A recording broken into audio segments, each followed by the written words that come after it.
Good evening. Well, the Clark team feel like they're death warmed up at the moment. We've all got some sort of bug.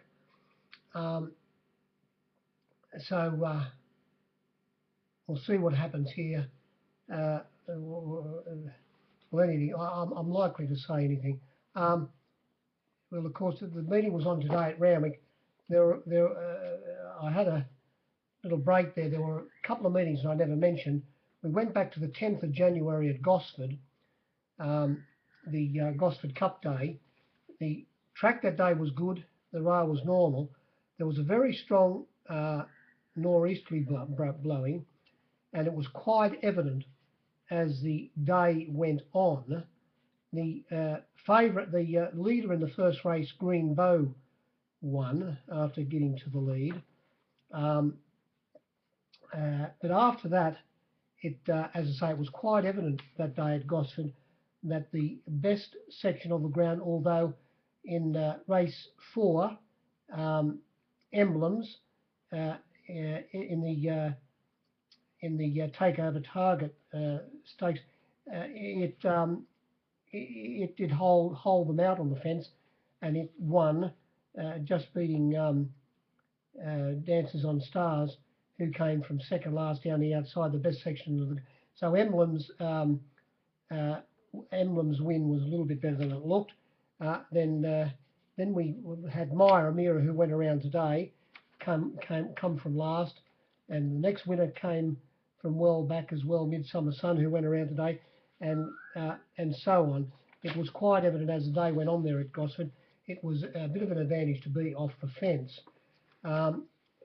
Then there was a meeting the following Saturday, the Saturday after Gosford, that was Warwick Farm, and it was very evident there as well that the fence, as the day went on, was not the place to be. Pink Perfection, who went around today at Randwick, it led in the first race that day at Warwick Farm, and it did win. Started 11:08 on, $1.70 favourite. It did lead on the fence and won by a length. But then as the day went on, it was quite evident that it was an advantage to beat off the fence, although Caprosa won race 4 that day, but it was 3 and 4 off the fence all the way. And there was a runner who got up on the inside. It went around today in the last race at Randwick today, Sir Burris. It got up on the inside. Territory led in that race.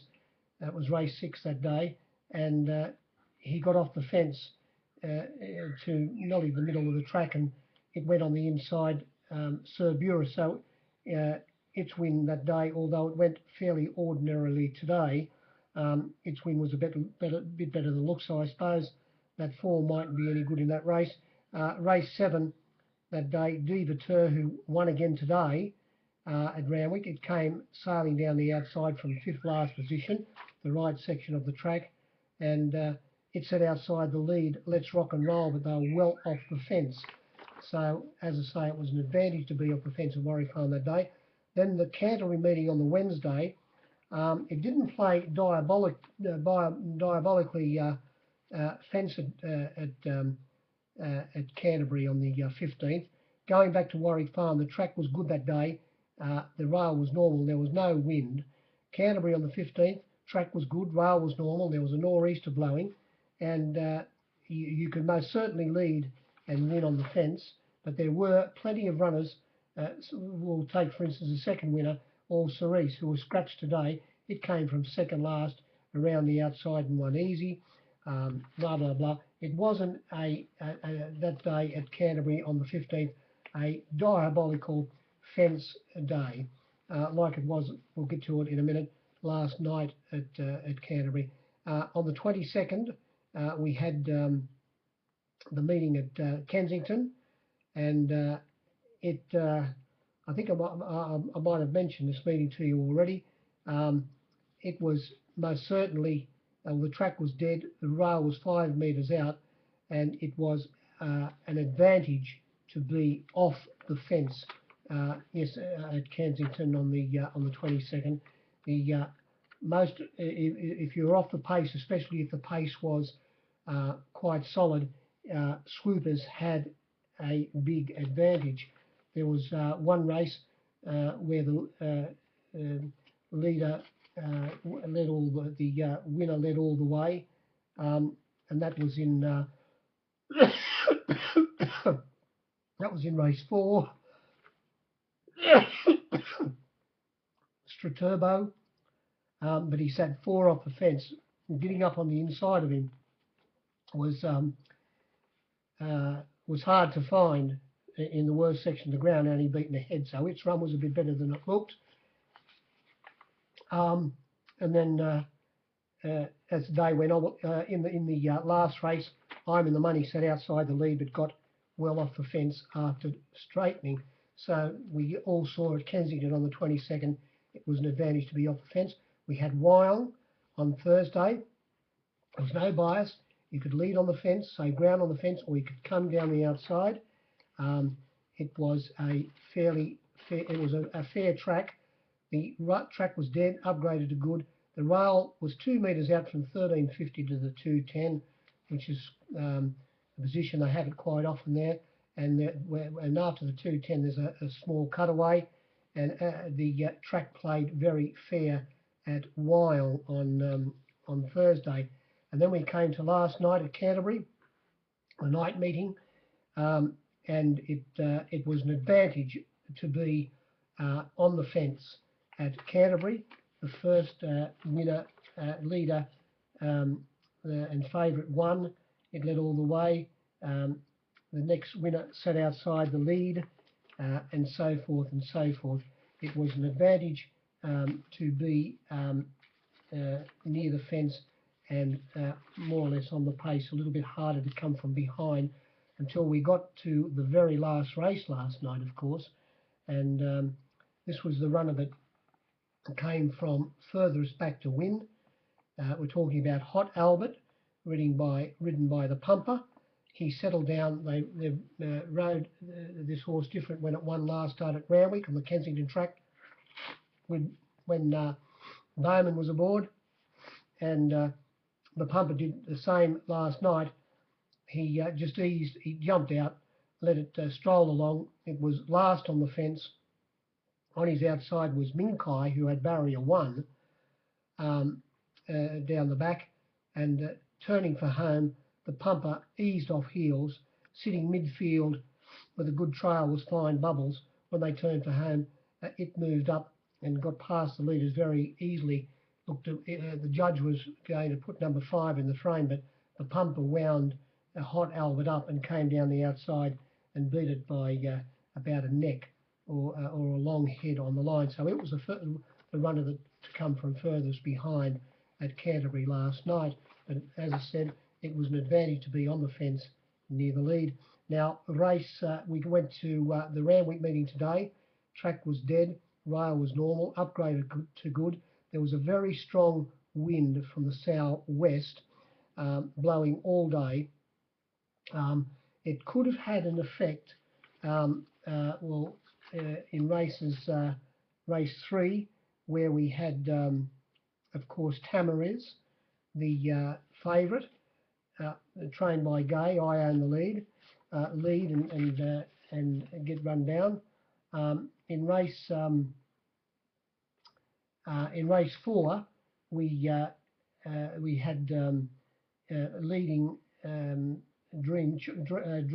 Choice Largo, and coming from well back in the field, Saralago. It sat outside. It sat second, Monton, in a very slowly run race. Travolta got inside the leader in the distance race, Big Memory, who stuck on well. Big Memory, he ran into the wind down the back, but they strolled down the back in a very, very slowly run race. Some of the sectionals were very slow, and so forth. Anyway, we'll get to that. Now, the first race, we saw this runner Rubric get home. It won by 2.8 lengths. It led Pink Perfection, the runner that we saw win at Warwick Farm last start. Pink Perfection was the only runner to have had a start. It's only a pit pony, Randwick sat on its outside, gave it a coal after topping the rise. It came from third on the fence to be beaten 2.8 lengths. The twirl, number 7. The second favourite here, Create, was very easy in the betting. They said the best luck was $6. Well, the blind man could have got 7. It missed the kick slightly, and it was under pressure all the way to be running along 2 lengths behind the second last horse. And I haven't seen what the stewards, there's no stewards report up yet, but Mark Sheen could possibly be right. It could have struck itself coming down the side. It seemed to race very ungenerously, and after that happened, James McDonald just sat up and let it run to the line, eased it out of the race. So whether there's a problem, we'll have to read what the stewards report there.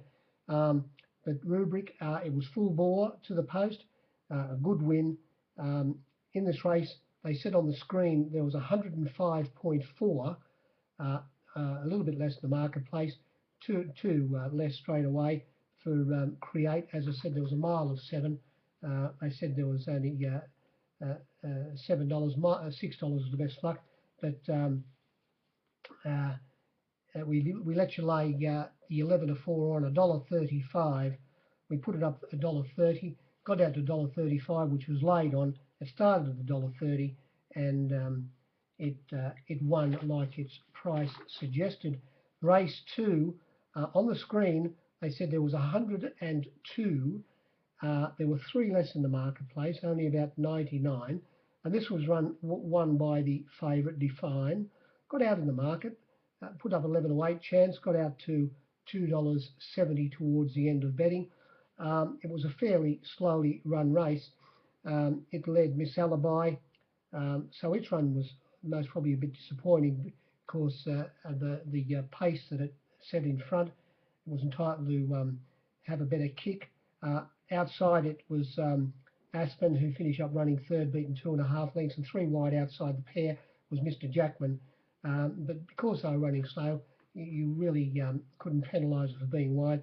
And then another 3 wide line behind the 3 leaders, and in between that 3 wide line was Define. He got a split after topping the rise, flattened out, and he beat Mr. Jackman, got inside it, and beat it by a half a length. A fairly strong win. That's about all you would say in that race. Race 3, who won this? Divateur, the runner that I mentioned, that one that had the bias in his favour at Warwick Farm when it won last start, and it possibly could have had, was the fence a little bit funny here today. In the distance races it proved not, but in the sprints possibly a little bit of an advantage to be, especially if the pace was on, to come from behind. And it came from third last in this race, Divateur, down the outside, and it came from last John Robb, who was eased at the start to be a clear last, and he was last turning for home. He eased off heels and just got to the around a couple, topping the rise, and went out after Divateur, who the judge more or less had put his number in the frame, but I wouldn't want it to have been any further because John Robb only got beat 0.2 of a length, 1.5 hops further, and it would have got the cash, Janoob, and it was well backed. We put it up 21, got out to 26, and it was back into about, it started around about the $19 mark. As I say, there was 105.8 on the screen, about 3 or odd less in the marketplace, 102, and the favourite here, Tamariz, as I said before, it led. It did have to run into the wind down the back. It made sure it wasn't a slowly run race. First of all, up on its outside, down the back was Wild and Proud, but then Ultimate Gaze went around them after it looked like it was going to be trapped wide, and it sat outside the lead. So they didn't go helter-skelter by any means, but they were running along. And of course, when Tamariz looked very impressive last start when it won, and it treated those horses, well, contempt is the word, but it just beat them very easily. But it was Canterbury leading, and it beat a very ordinary field of very one-paced horses. Ambivalent, I think, ran second, and of course, even though its run was it looked a good win. You've got to remember that it was Canterbury leading on the fence. Having full control is a huge advantage. Came to Randwick today, and of course it was a lot harder for it, although it did run into the wind, but it mightn't be as good as they think. Well, most certainly if you run that race again, it started $2.40. It wouldn't be a $2.40 chance. The winner of that race, Divateur, we put it up a 9-2 chance. Third pick, we put it up 11-8 Tamariz, $4.80, 15-4 Barrett, Hollywood Bound, who made up plenty of ground from second last, but never ever going to win, and 9-2 Bar the Pair, the winner Divateur, and it did get out to as much as $7, back into about $6.50 towards the end of betting. As I say, it was a strong win coming from well back. Race 4, they said there was 103.7 on the screen. Well, there was only about 97 in the marketplace. I can't understand how the best luck was only $2 or $1.95. Fancy $1.95. You ever heard anything so ridiculous? Who organised these decimal odds? Well, we know, but they are cracking jokes, aren't they? As much as $2.10, 10-9 against was given in the outside ring, but plenty of evening money on the fence. And but the best luck, you best luck boys, you got best lucked, all right. It was only $1.95. It didn't do you any good anyway. It got beat. I suppose you're back to say, oh, what's the difference? Well, it got beat anyway. Great way to think. Who won this race? Saralago. We saw last start Theodon, who ran second in this race, beat Saralago last start. At Rose Hill, Theodon went straight to the lead. Whether it was by design or hanging under pressure, a little bit of both, I think. Ridden by Hieronymus, who was on board again today. It beat Saralago by about a half a length that day at Rose Hill. Saralago came from a hopeless position, not to the outside, not on the rails by any means, but in through the middle of them, making up a lot of ground. Only one of the very few runners that day to make up a lot of ground, and its run was, when I priced them, I said if you run that race again at Rose Hill, Theodon would be 3-1 and Saralago would be a 13-4 chance. Well, today, the fluctuations on Theodon was 7-2. Bookies couldn't get it out quick enough to 9-2, $5.50. But there was an avalanche of money for it, and at one stage it was into $4.20. But it got back out. I was $5.50 again when they jumped. The winner, Saralago, it was a huge result for the captains. It didn't have a name. It went from a $7 chance, 6-1, out to $13. It was 6s to 12s. And as I say, it was a good result for the captains. Theodon, I would say, was a jerry by this time to the wind, and Theodon jumped in front, but I'd say that Hieronymus would have been under instructions.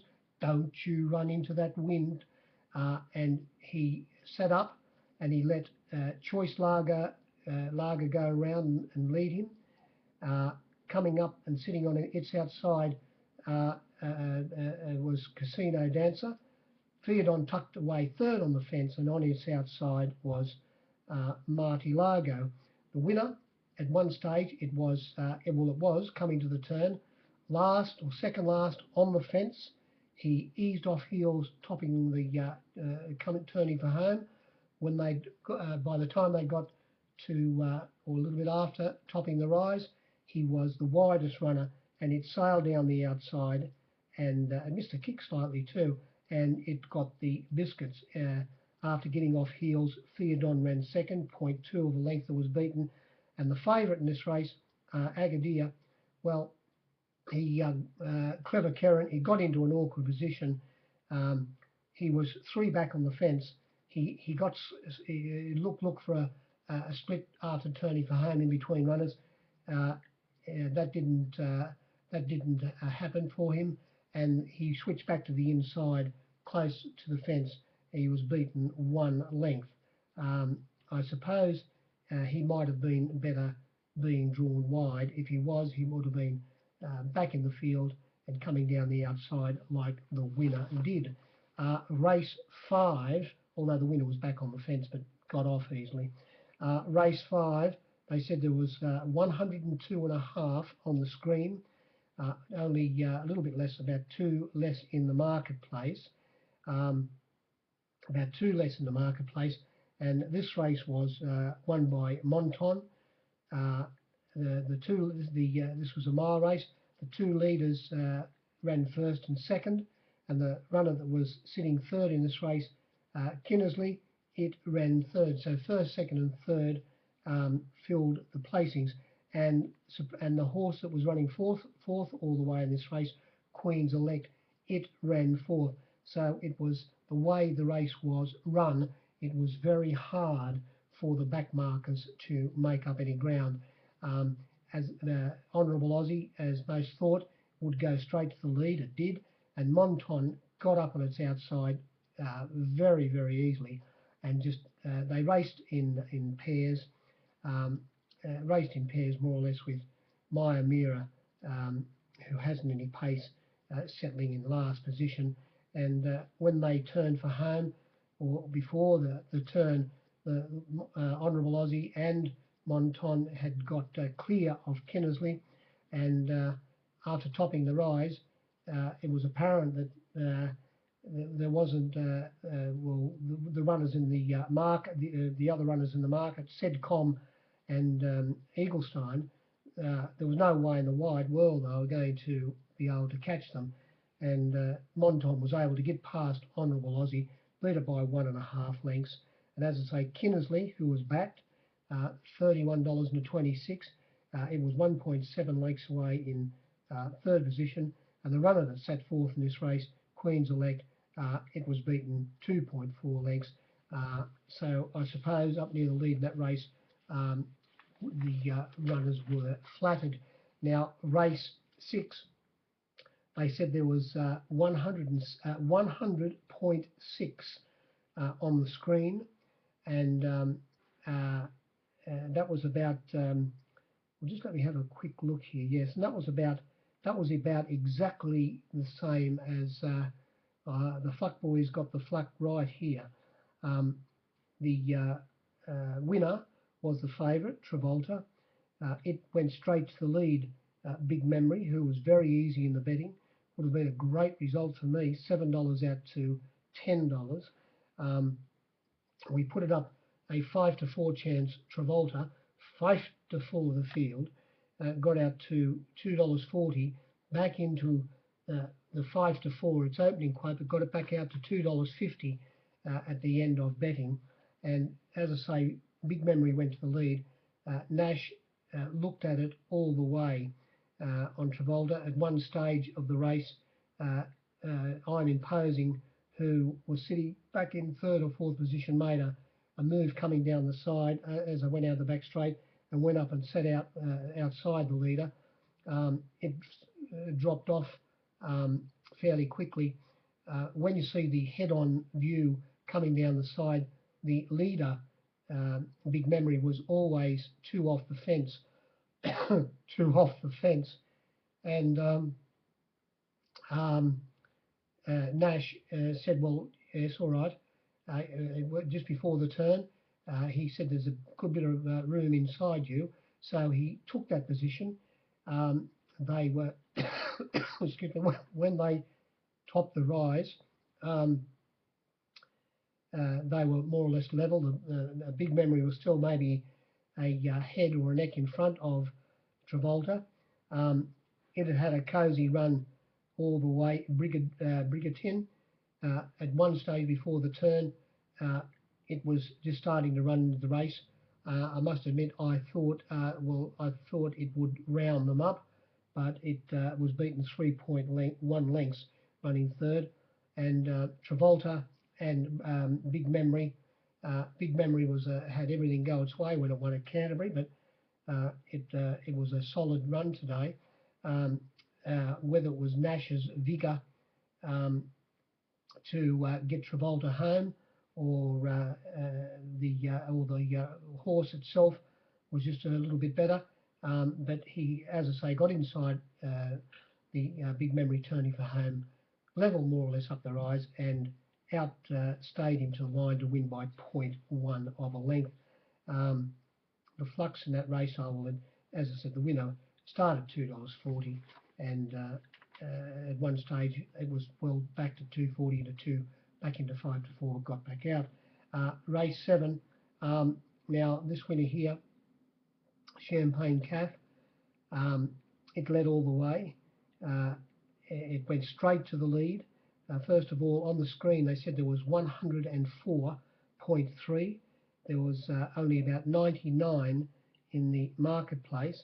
I can see one runner straight away where there's a 16, there's 3% straight away more or less, and that's Seaside. They said the best flux Seaside was $6. Well, I saw $7.50 on the fence, and I might have even seen $8 in the outside ring. The winner here, and also the best fluck about recoinage was $4.20. Well, there was a mile of $4.60 at the finish, so I don't know what happened there. This winner, Champagne Calf, we put it up the 11 to 4 favourite, 11 to 4 the field, got out to as much, plenty of $4.20. I don't know whether the fluck was $4.20, but it should have been. I had up $3.30 towards the end of betting, and a good man claimed me for a really good bet at $3.30.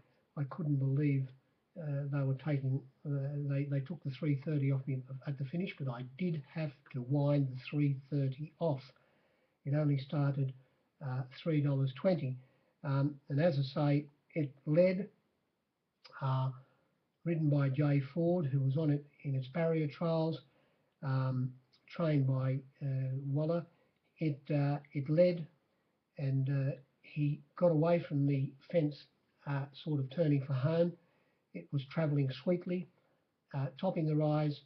When they started to flatten out, there were plenty of runners in the race that were starting to loom up, and I think Mark Sheen even commented, here there are plenty of runners coming down the outside here, but it had a good kick in it, Champagne Calf, and he had a little bit in reserve, and they did loom up, but as I say, that little bit in reserve kicked in, and it was able to get another little break on them, and it won by 1 length, beating the horse that sat outside it all the way, Caprosa, and coming from second last, sitting off the second last outside Need the Doe was Seaside, who came down the outside and grabbed third position. There were 4 horses that went across the line with only 0.3 of a length between them when they hit the line. It made up most ground in the race. Seaside to be beaten 1.1 lengths. As I say, there was only about 99 here for the captains, and and the winner was sensationally back from 13 to 4 to 9 to 4. Then we came to the last, and here we saw the favourite get the cash, Dream Choice, perfectly ridden by Nippy Nash. Now here they said there was 104.6 on the screen. Now I'll give you the flux in this race. I only counted about 96. Now the second horse here, Shelford, number 1, we put it up a 7 to 2 chance. Now you wouldn't see it. Excuse me. The best fluck I think is $5. I was $5.50 Shelford when they jumped. There was $6 given on the rails. On the rails, $6. So there's 4%. Now Fireball, there was 14 out to 30 back into 26. Cerberus was 14 out to 15 back into 13, but I was $17 again when they jumped. Windswept went from $6 out to $9.50. Might have even been $10 back into about $9.50. Bardia was 50 out to 80. Diamond to Pegasus was 60 out to 100 back into 80. Monoballistic, it was $8.50 out to $11. Turbulent Jet, I think the best luck was only $5.50. Well, it opened up $4.60, a 7 to 2 chance, and got out to equal second favourite with Shelford. Got out to as much as there was $6 given on the rails and $6.50 in the outside ring. It was into $5, but got back out to start, then got back out to $5.50, but back into $5 towards the end of betting. Now the winner, Dream Choice, there was a mile of $4.20, if not better, in the outside ring. It started $4 on the fence, $4 out to $4.20, into $4. Hard to go, most probably even into $3.80, 11 to 4 at one stage, but got back out to start 4. Australian Star was 50 out to into 50 into 30 actually. They took my 40 towards the end of betting. And Revengeful, it was $11 out to 13, back into 12, but I was $15 when they jumped.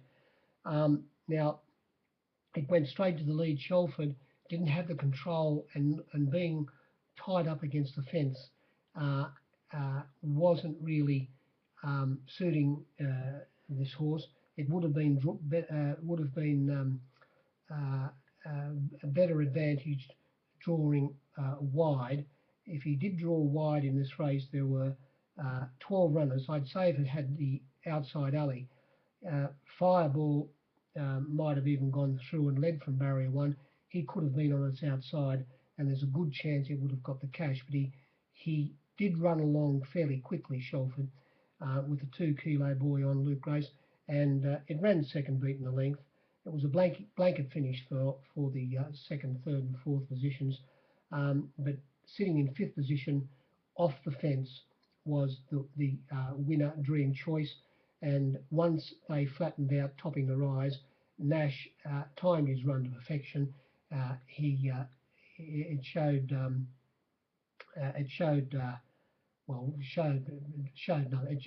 ran down Shelford, who had gone very quick in the lead. I'm not saying that the winner wasn't a good win, but everything did fall into place for it. That was about the meeting. Of course, we've got a couple of meetings on tomorrow, and being this Australia Day long weekend, and of course on Monday. Oh, you're mad if you don't come. Everybody come up to Wyong on Monday. It'll be a great meeting. It's a public holiday. Get out of the city, jump on the train or drive, because it's only an easy drive up to Wyong or wherever you're coming from, and come and play with the captains at Wyong. Don't bet with these filthy corporates. The tales I keep on, I'm sick of hearing the tales about the corporates. They write their own rules. They wouldn't bet you your sister was a girl. You can't, apparently, if you half look like winning, you're barred. And I'm talking about you. Look, I'm talking about not talking about Tim Bot Harry. I'm talking about you know who, all these ones now owned by the Pommies and whoever the others are here. They won't bet you the sun will rise in the east. I'm telling you, they are fleas. All they want to do is fair income. You've got to have MUG written right across, or this way. You go this way. You go that way. MUG written right across your forehead, and they say, we'll bet this bloke. Let him on. He's all right. Yes. He's got no idea. If you got something, if you got "I'm half smart" written across your forehead, bet that bloke nothing. You can't get on. What about this fella? A while back, a mate of mine there was he bets on, apparently bets on, well, he does, he bets on sports all the time and so on. There was a cricket match, on. India were playing whoever, um, and they were with the TAB. They were $1.40 India in a cricket match. He said, "Oh yes, well I don't know what he was doing with." He thought, must have thought they were good things. He rang the tab up and he said, "Yes, I'll have 50,000 on 50,000 on India, $1.40, thanks." They said, "Oh yes, you just hang on a second." They came back and they said, "Look, you've only got $500 on them." They bet him 500 to 200 on. Would you believe it? Possible? They're betting in absolute nickels and dimes. The tab. It's a fair income farce. It is. They are the cancer of racing. Everybody knows that. Spread the word. I hate this. They're TAB, the cancer of racing. All the. What about England? They used to, and they used to be. Oh, Australia's got the TAB. They're so envious. They're envious of us having the TAB. It's put everybody out of business. It has. Anyway, stupid. We'll see what happens. Everybody try and make an effort, whether you're young or you're old. Even if when you're old, it's the best to get out of the house. Get out of the house. Don't sit in those filthy TABs or home watching on television. Get to the track where you can see the horses walking around live.